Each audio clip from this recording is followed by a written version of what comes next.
Thank you so much, Maringa. I think last year's experience was both an unfortunate incident in the history of our country, given the history of reforms from independence to what was duped as a second liberation of our country, just now in quote, because we are trying to liberate ourselves from ourselves. The first liberation was liberating ourselves from colonial rule. This was done by our parents, gallant, courageous. They never went to school the way we did, but they mobilized their courage and could see clearly of a free society where we are in charge of our own destiny.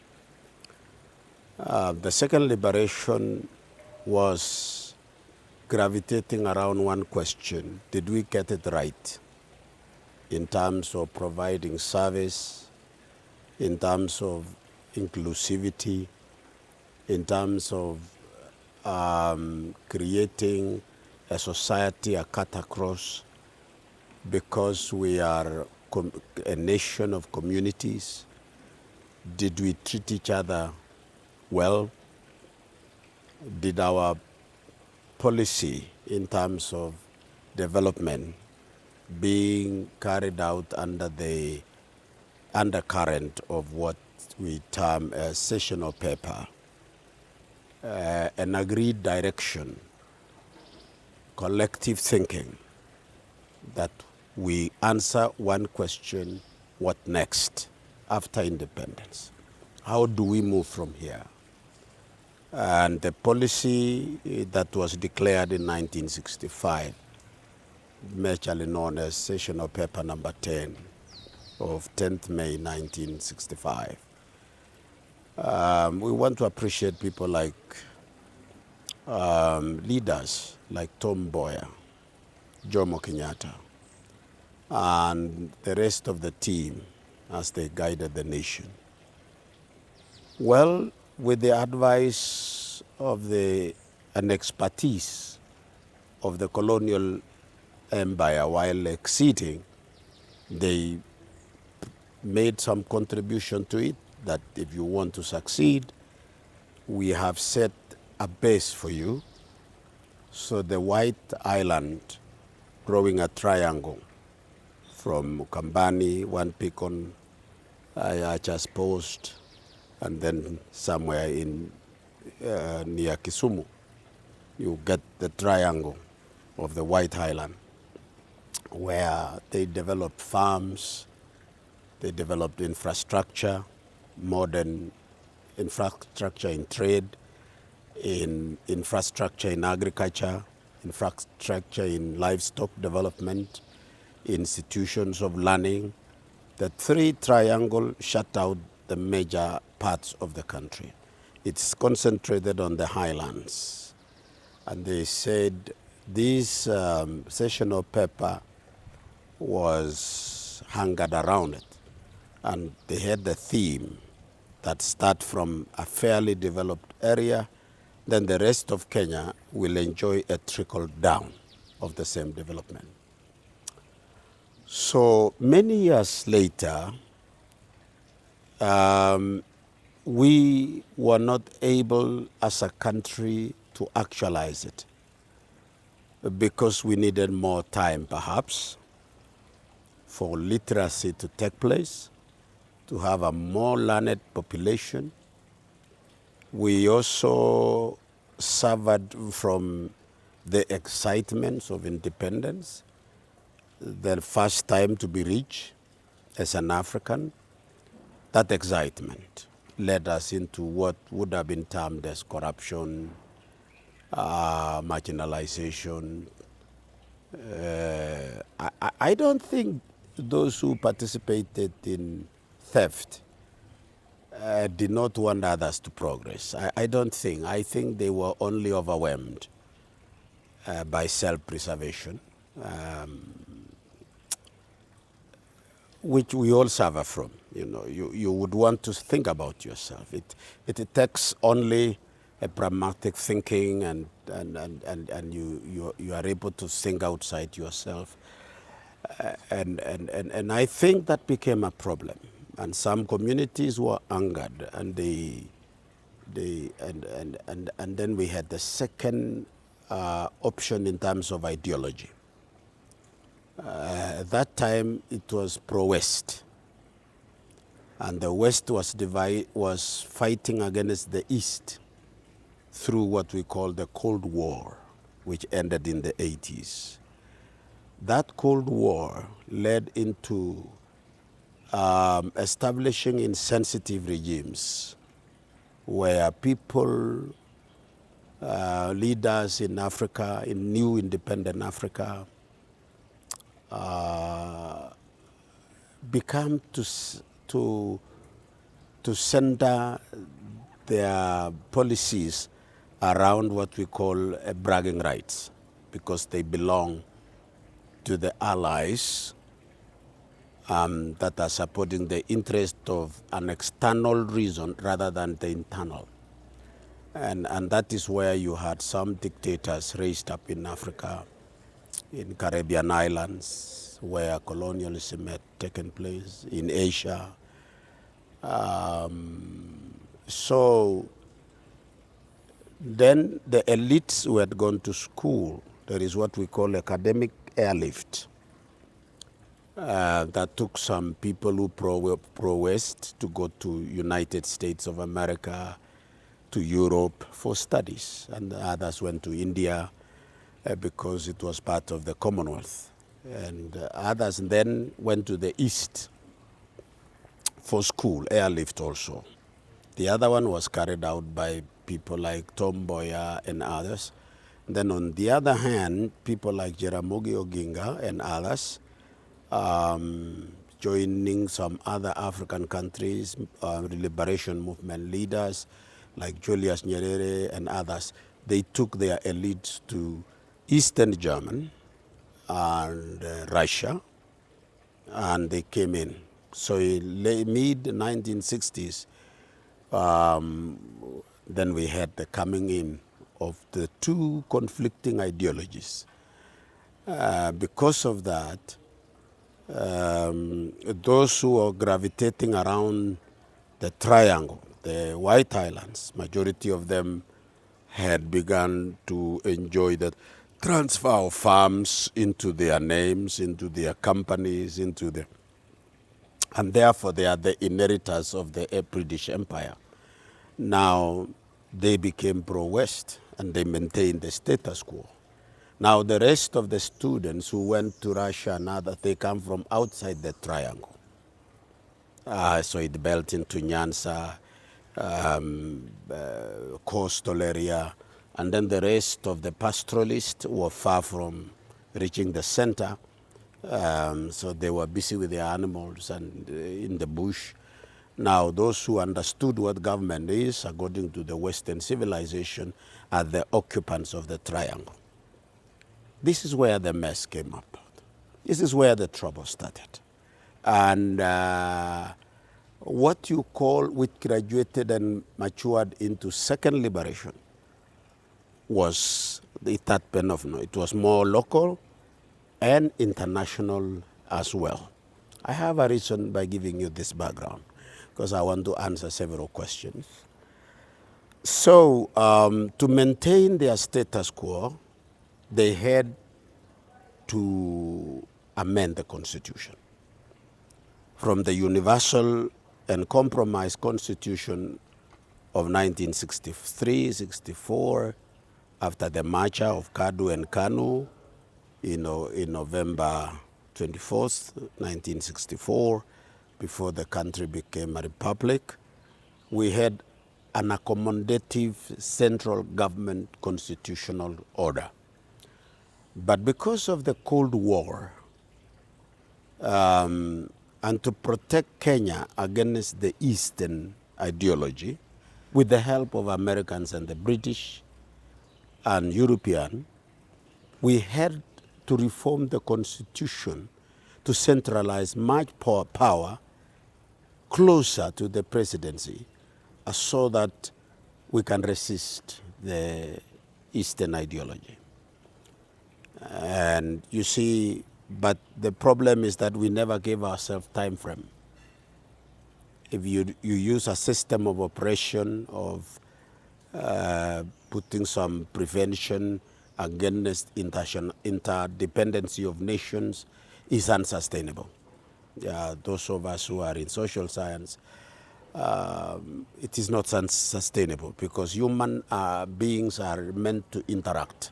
Nature demands what we call a borrowed behavior and must come from our neighbors and far and wide. So, Maringa, this is what led into the need for the second liberation. So the concept of second liberation was independence never meant strengthening power and wealth in one area or some people. Independence to us meant access to natural resources, to development, to freedom of interaction, association, speech, movement in the country must be inclusive. It must include the areas that were outside the triangle. So this was the essence of the second liberation. So it had two phases. One, to accept the idea. And that is why by 1992, President Moi appreciated that it was no longer sustainable to maintain a one-party state which was more elitist, it was more protective of the Eastern, Western interest, as well as those of us who really benefited from within, yielded to the pressure.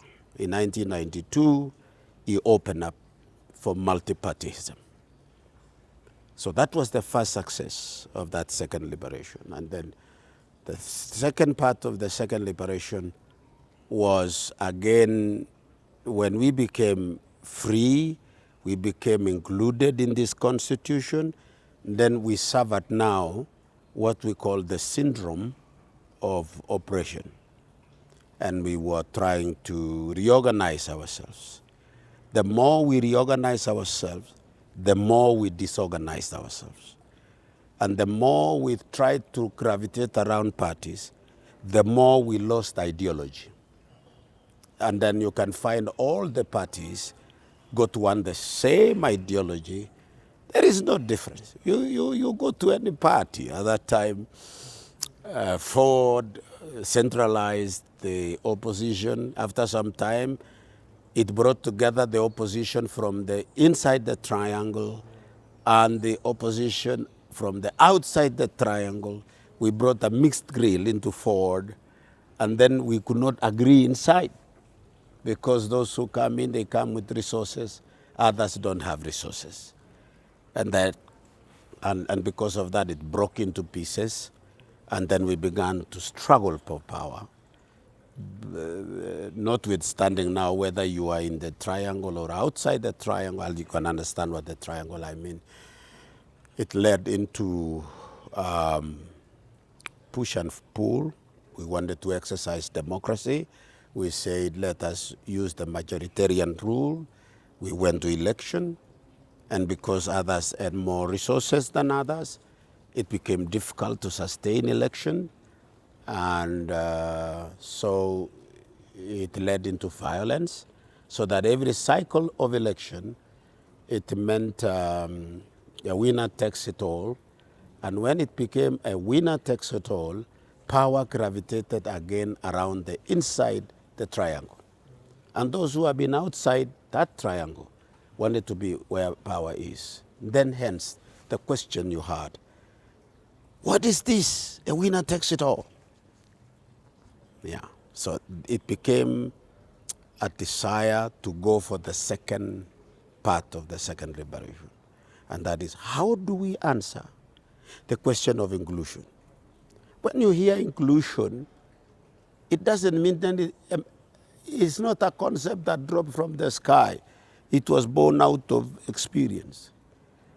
Those who were in the center of the session of paper number 10, a trickle-down philosophy from the triangle to the rest of Kenya to reach those who are outside that.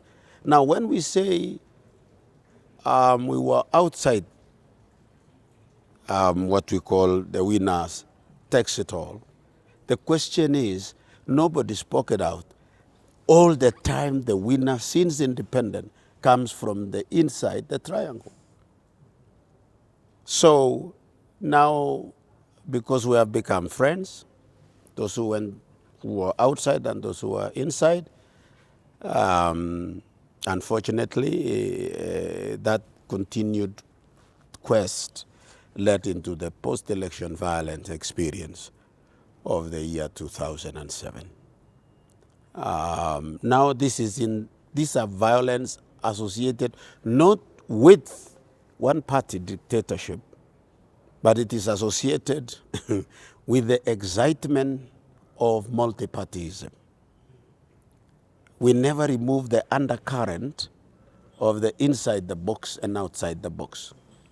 In this case, it's not the box, but the triangle. I'm using that as a figurative language to describe the whole, an entire collective leadership principle that brought Kenya to the real conflict of 2007. The reason why violence broke out 2007 is that those who were outside the triangle believed they won election. And that the declaration of Kibaki to be president was a robbery. It was a political robbery from them. And it was a desperate reaction that for us to survive, perhaps we need to fight. And it was spontaneous. Some crazy fellows from non-governmental organization wanted to take advantage over that to advance an idea of an ethnocentric political violence, which was not true. They wanted to set our brothers from Central Province against the rest of Kenya, that it was an ethnic thing. And they wanted to build up a concept that it is an ethnic cleansing, which was not true. I have been a clergy for now over 50 years because I have never recanted the faith. I have retired, but I retired a respected spiritual leader in this country. That's why I carried the name Bishop Emeritus, meaning I still carry the respect of the office. That does not mean I'm a superhuman being. I'm a human being I'm an ordinary man, but I enjoy the spiritual and supernatural intervention like any other. They call it divine intervention. We live by grace, Maringa. We are not special, but we have made sacrifices to respect some values and be able to maintain social hope. So because of this, that is where the violence broke out from. And there was nothing wrong. You know, we had people like Uhuru taken to The Hague. We had William taken to The Hague, our current president. We had Haji, who was the head of police. We had these other people. There were actually more than 300 people which were taken there. That's not true. That some people are, because in 50 years, I've married Kikuyus to Turkanas, and I've married Kalenjins to Kikuyus, Luos. They have socially and socio-cultural experience of all our tribes are living together. And so it is nonsense. But the real issue was, it was a cry for inclusion. And it was like a stolen hope. The North Kavironda of those days, the coastal area Mijikenda societies, the Kamatusa group. So we had the North and South Kavirondo. That is in the experience of what you can just revisit the issue of Majimboism. So now we came for the second remedy, which informed the second liberation.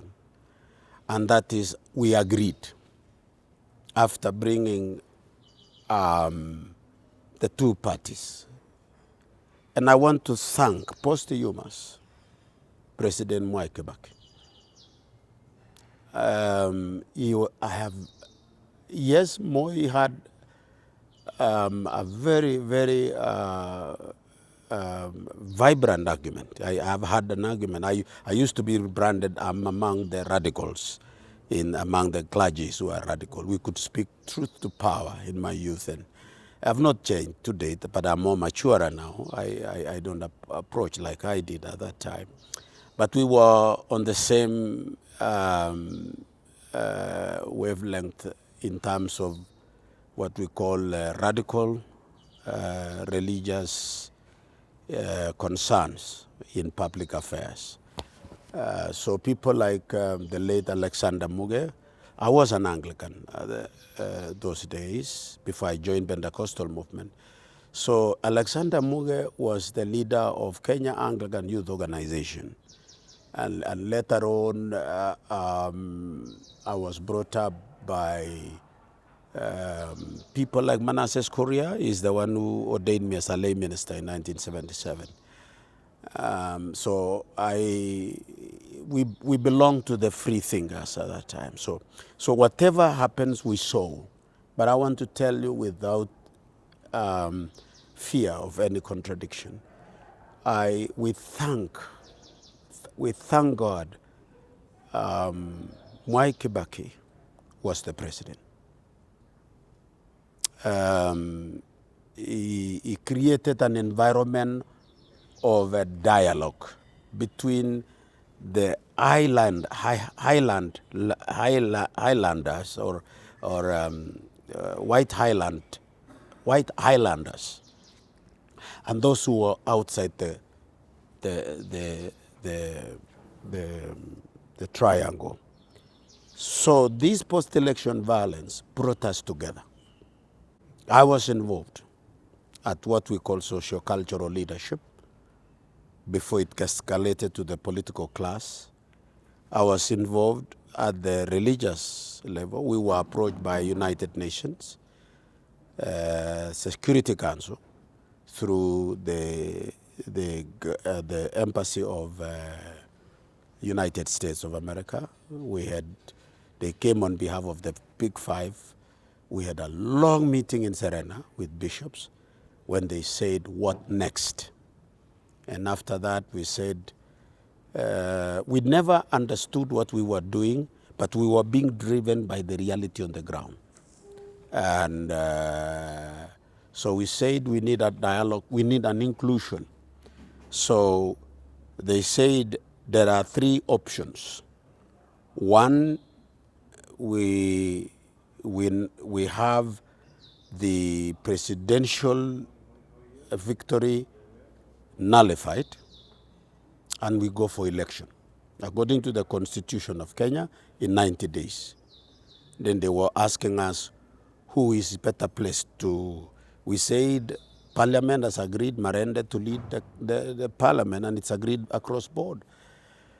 The second one is the late Chief Justice, because his lead is like the president of another jurisdiction of judiciary. So they took the notes, and then we said Or the second option is to remove the president and have Raila Odinga become the president. We said, again, you are setting up the country for more bloodshed. We said the best option at this juncture, we recommend that both of them be put inside. That means we have those who have been playing since independence outside the triangle come into the triangle. And we have those who are in the triangle appreciate those who are in outside. We said, and you know, spiritual leaders, the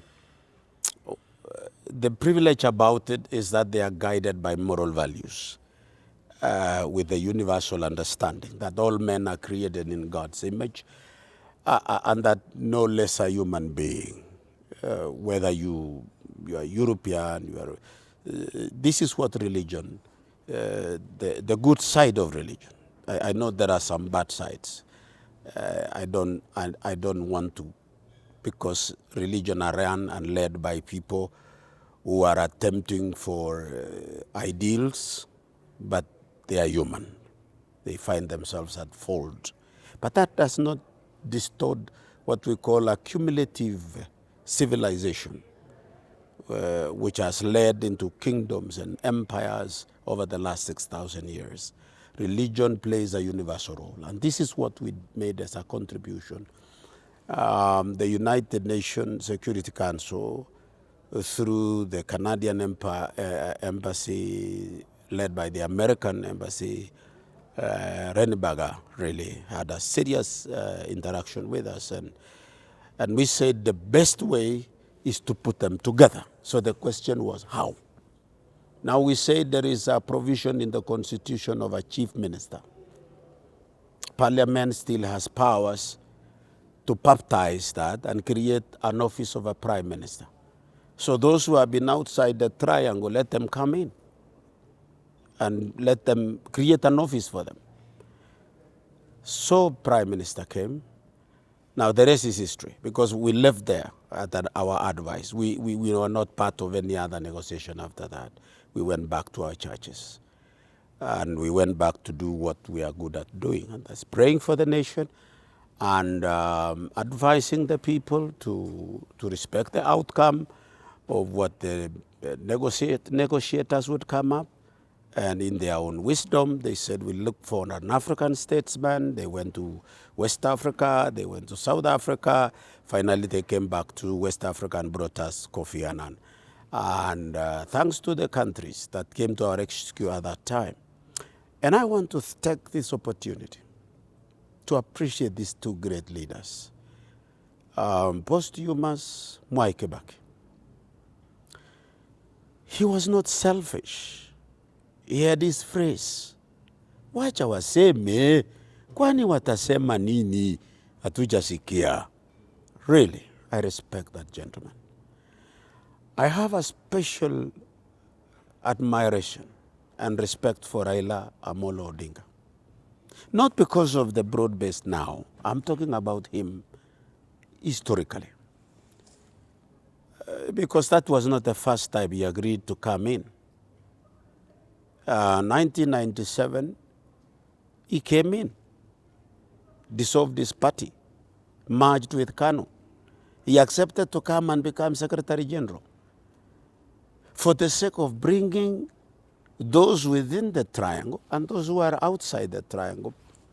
We didn't understand we are suffering from such a disease, which was infectious since independence. Maringa, I'm building this to tell you that is how, after we needed stability for the country, and then we went for what we call sustainable decision that will now inform the future generations. And it was nothing else other than having a new constitutional order. Hence, the debate, which was so robust, where we came up with the current constitution leading our country. It has created a space. It has given us freedom. It has given us a very vibrant society to the envy of many countries. And I want to tell you today, we are leading more than not only in Africa, but also these the so-called developed countries of the world. You can't do some nonsense we are doing in Kenya today when you are in London, my friend. You can't do what you are doing in Kenya. Some of the things we do in Kenya, we cannot do them in New York. For 50 years I've traveled Europe, I've traveled Americas, I've traveled Asia, I've traveled Africa. Oh, come on. Don't be misled by this. Now, I want to say we are very thankful. Therefore, was it a panacea? The answer is no. But it is a system, it is a progress that is enhancing our inclusion and best practices in our management as a work in progress. So the debate around now is not about whether we have the structures. We do. What the young people expressed last year, and I'm coming to it to explain to you from an insight and what we call first-hand experience. And these young men, after I made a couple of interviews, they understood that I never condemned them. They became my friends. I have met them privately. They have come to confess to me. They have talked to me. They have told me stories and the goings on behind the curtain. And as I'm going to respond to your second question, after giving you that long history, I want to say what the second liberation has provided for Kenyans is so profound that no one regime will exhaust it for the next 100 years. I want to repeat it. No one can certainly become so clever, like Kibaki would say, so clever as to tell us that we are missing something, we need something new. There's nothing new. What we agreed upon on the 10th, was it 10th of which month? July. This constitution? Oh, sorry. That was 2010 August. 2010 August? I think, yeah. What we agreed on the 2010 in that document of constitution, not Kibaki's leadership could exhaust it. It is so profound that Uhuru Ruto government has not even touched, has not even scratched it. And the appointed Uhuru Ruto Kashagwa could not even have done anything. And my friend, these regimes will go without even touching this thing. You have independent commissions. We never had it. We have separated the police from the state house. We have never had it. We can say anything in Kenya. We have never had it, my friend. You're talking about kidnappings and so on. Those are just an exercise of the same freedom. Some people, it is something that we are yet to establish what is going on. Is it a sabotage of government? Those who are within the government abducting people so that they can make government look bad? Is it some non-governmental organizations which are trying to deface the system by sponsoring abductions because they are building a case that finally they want to bring down the regime? Because these young people told me it's not about the finance bill. They told me when we were coming out, it's not about finance bill. It's about regime change. When they came in, there are these young people, but there were other mature people in their 40s. And they spoke to me with maturity. When they came in, they found me seated with Rose Musau, as I said in the last interview.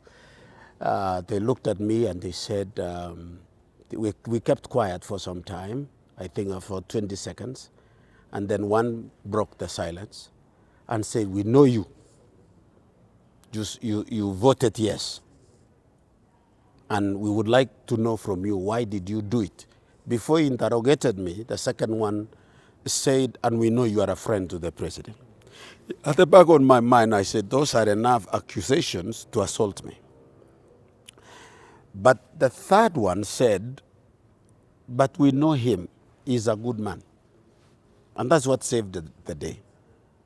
Then the other said, okay, allow us to evacuate you, because what we are just about to do here may not be good for you. Will you agree? I said yes. And they wanted to lift me with the wheelchair. I told them, young men, this thing is heavier than you can carry, but this can go on its own. I said, then drive it on. Then they assisted my sister, Rose Musau.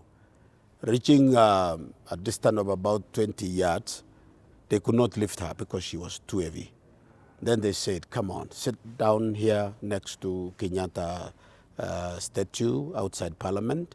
They gave her a seat graciously. And then they guided me. They said, we want to lead you to where you think you believe you are safe.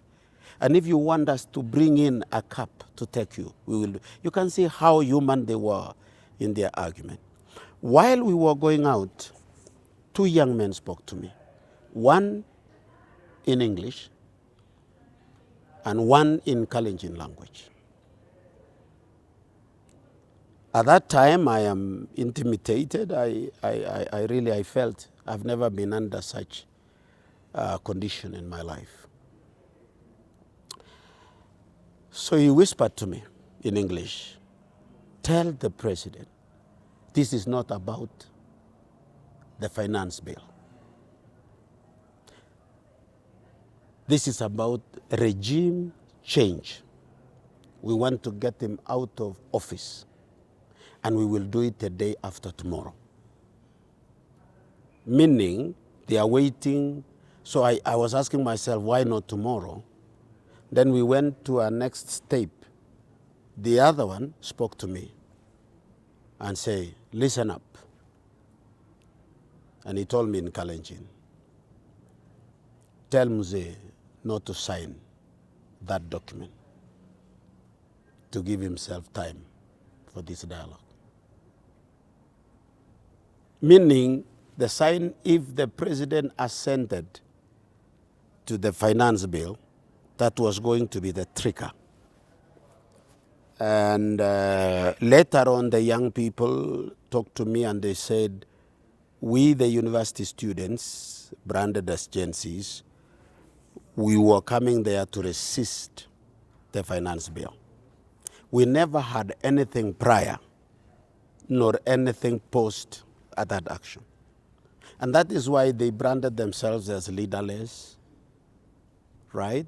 Partyless, whatever, less. And you would wonder, why would people want to bring a system down when they are not prepared to lead? There are only two answers. That they were only facilitators, but the real planners for a takeover in the country was not within the view of these young people. They were sincere, they were honest, because they were told the problems within our society is caused by misplanning such as this one. And this is the time you can speak to that and bring it down. So their story really never had a prior plan that would see an action and prepare them for the consequence. They did not know what was going to come about, but somehow they believed somebody was going to be responsible about it. So the question that rose from all of us in leadership was, then who is this individual or system or personality that knew the script that brought about the Gen Zs? Because what the Gen Zs mentioned as an accusation of the ruling elites are the same things that were said about by the Second Liberation Movement. Nothing is new. The only new thing was a moral and cultural issue that rose in the argument. When they began to brand their parents as a generation of the Dark Ages, that they were cowards, that they were not able to make decisions, and they accused their parents that they had no clue on what is happening. And they pride themselves to be more knowledgeable. They are quite learned, and that they are courageous, they are bold. Yeah, those are just the new things they are mentioning, which is about the character of the actor, but not the substance and purpose of acting. Because if you talk about corruption, it was the main theme in the Second Liberation.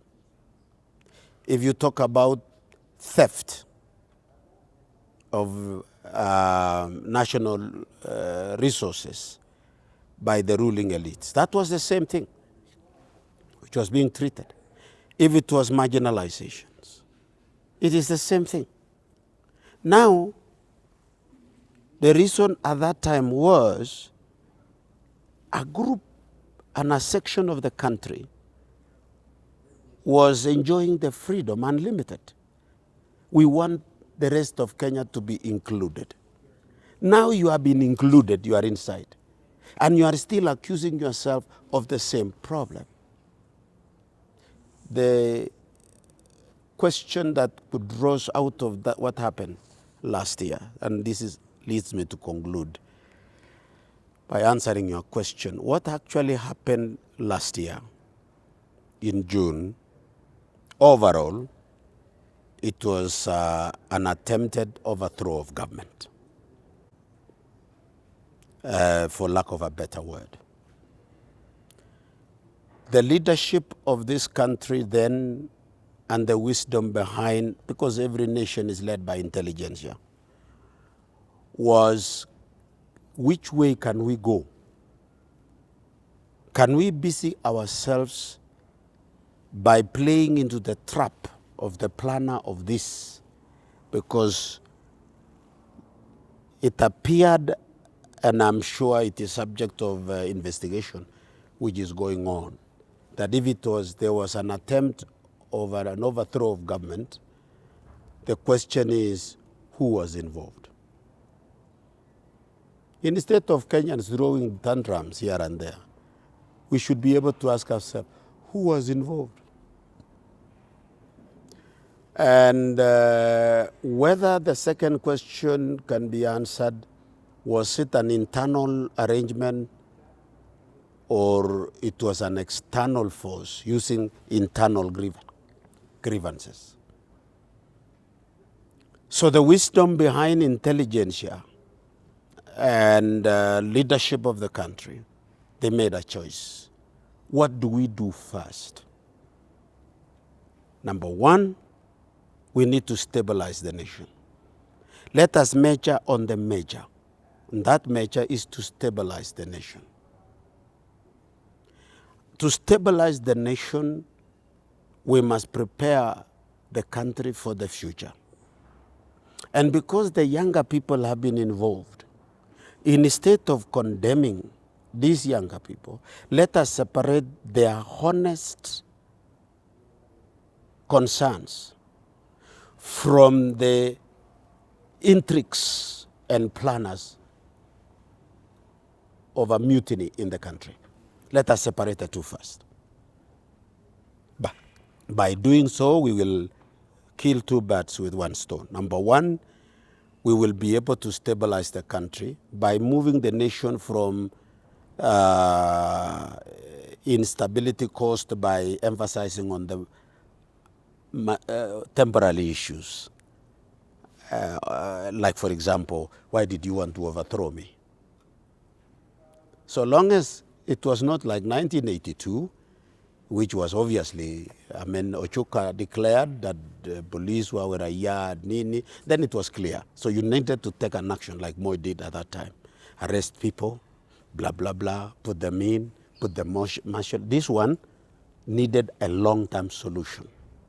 Separate the chaff from the seeds.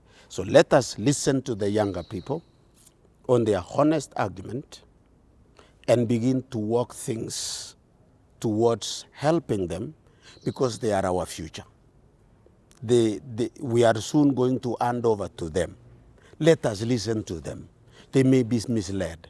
They may have been misinformed. Can we inform them? Let us interact with them. Let them ask questions. And we want to thank our young people. They really came out. But those who knew the mutineers disappeared into the thin air. And those who, some of them who knew, they came and revealed information. And this is under investigation. Our security agencies, the leads are looking for it. When the time comes to say who and what really happened on the 25th of June, now the story will come out.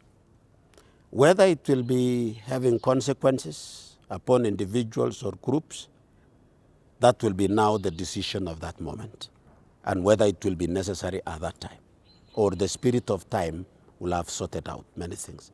Our basic and interested, very interesting, our issue of interest is to have the country stable. That allows us to have development, prepare this country for future. The leaders who are there are in transition. Jomo Kenyatta was there, is no more. Moi was there, is no more. Kibaki was there, is no more. Uhuru was there, he has retired. Now Ruto is there, he will not be there forever. But Kenya is there as an inheritance for our children. We cannot destroy it. Because many African countries were destroyed. The first coup that took place in Africa was in 1958 in Sudan.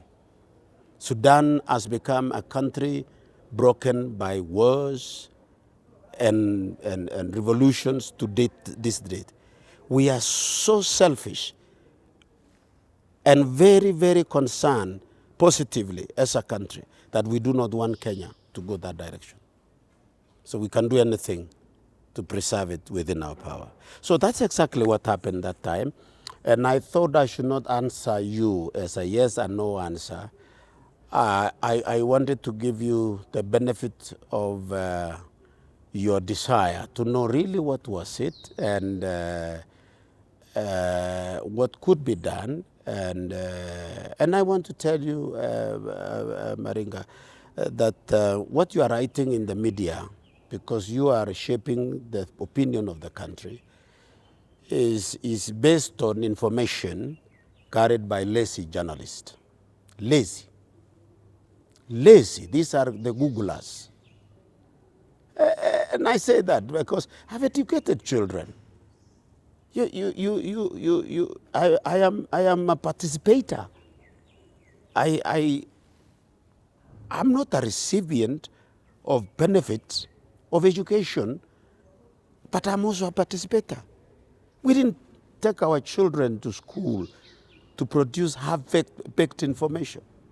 I want to challenge the media. Do research. Do research. Journalism is about research. Go and, especially like the way like you have done it now. You're looking for a, what do you call it? It is, what do you call this story? A feature story. You know, this one you have time. And I'm giving you leads. You can go now and Google and go to Amazon. Go to the archives of the British. It has been declassified, what colonial powers used to do. You know, we claim, for example, in Kenya, and I want to be very frank because we have nothing to hide anymore. It has been declassified. Run up to 1863, the British prepared the people who were going to take over power. And they asked themselves, they call Sir Evelyn Baring, he was the last governor. They asked him a question, who and what matters in governance of Kenya? Evelyn Baring gave 5 communities, the big 5 of the tribes. And the leading amongst that community was the Kikuyus. And he said these are the people who are the most governable society. And they say because Kikuyus are the most governable society because Kikuyus make decisions based on their interest. And any society making decision based on interest is a manageable society because they peg their value to the final consequence in what can build their development. And they said we are going to hand them over. The reason why Kikuyus were able to access farms across Kenya was a British mentality. It wasn't theirs. They could not dare to go and grab lands outside. But the British said we want to capture Kenya using them, let them be spread across the country so that we use them as an example of civilizing the rest of the uncivilized communities. That's why you are in Rift Valley, you are in, Kuyus are in the coast, it's not based on their greedy, it was based on the British interest. If you want it, go to the answers of the House of Commons and House of Lords in 1959. I've been able to access it, listen, read. So we are a product of a decision that was made. I can't mention the rest of the tribes they mentioned at that time. So we in Kenya today, the reaction of our agencies, and let us not blow it out of proportion, and I'm advising journalists, because I see the way they were doing some kind of interviews and they are guiding the questions in a way. Finally, it was discovered, which is raw, it's not factual now. I'm speaking about it is believed. I'm speaking from what we call it is being understood. I'll try to choose my words without hiding anything, but without also misleading. That we had actors of this disturbance of 2024 June by insiders within government who while we were winning the election, they were planning for a downfall of government. We won election with it. Yani we came into power with a concept within to bring the government down. Number two, it is coming out not necessarily clearly. That is a subject of investigations, and it is ongoing. They will inform us. Kenya has one of the most robust intelligence system, and again, our country is not working in isolation. We have what we call the global intelligentsia interagency, where intelligence reports is shared, and we enjoy that. And it is revealing that there was an external influence, and which is still ongoing, and through some non-governmental organizations. We have so many non-governmental organizations in hundreds in this country, some in the rural areas, some in the towns. In Nairobi alone, we have several of them serving very interesting interests. And they want to influence the lawmaking of this country. They want to make influence in terms of governance of the nation. They want to interfere with our education. They want to interfere with our food. They want to interfere. That is why they are promoting GMOs to kill an African food system. Now, these are allegations which are coming out, and we are discovering it is a web, it's a whole world of a secret movement that is almost destroying. So it is distorting the issue of 2024.